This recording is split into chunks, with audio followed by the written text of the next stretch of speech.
Now, Phar Kim Beng is the founder CEO of Strategic Pan Indo-Pacific Arena. He joins me live now from Kuala Lumpur. Welcome. There are several countries who lay claim to territory in the South China Sea. They've done so for many years. Do you consider this actually just business as usual in the region, or is this actually something a bit more an escalation? When it comes to government friction, it's always good to take it very, very seriously because you are dealing with two entities or more potentially that have that monopoly of violence that can be used in an arbitrary manner or even accidentally. So when you have that kind of incidents at sea, it's always good to emphasize on what President Bongbong Marcos has just mentioned, the importance of continuing the dialogue and communication. Otherwise, you are potentially looking at something that can become escalatory and more serious. As you suggested there's always the risk that something could be sparked off. Why take that chance? What's the significance of the region? Why is it so hotly contested?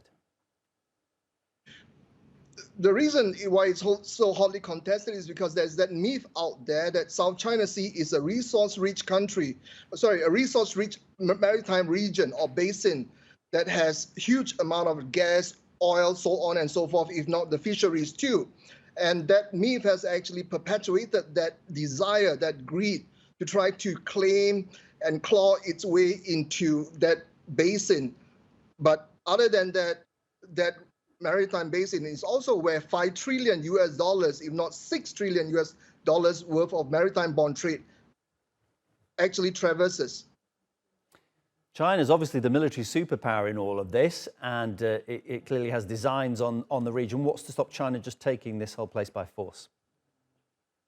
Well, that's the irony of it all, because China has always been a large power in the Asian region, but somehow or rather, historically, China has not been as expansionist as it wants to be or should be. And you even have episodes in Chinese history where China went into South China Sea, traveled all the way to the African coast, but somehow restrained itself from going further and further. So historians have never been able to truly reconcile how does that explain China's more Pacific-like behavior. But having said that, China is indeed a military power, and the symmetry of the relationship between China and the rest of the neighbors in the region, which is Southeast Asia, if you may like, is very huge. In other words, the power differentials between China and Philippines are tremendous. The United States often plays a kind of a balancing power to Chinese ambition. To what extent, if any, is the US in the background in this? Well, the key to understanding the concept of balance of power is that there are many definitions of that simple, singular concept alone.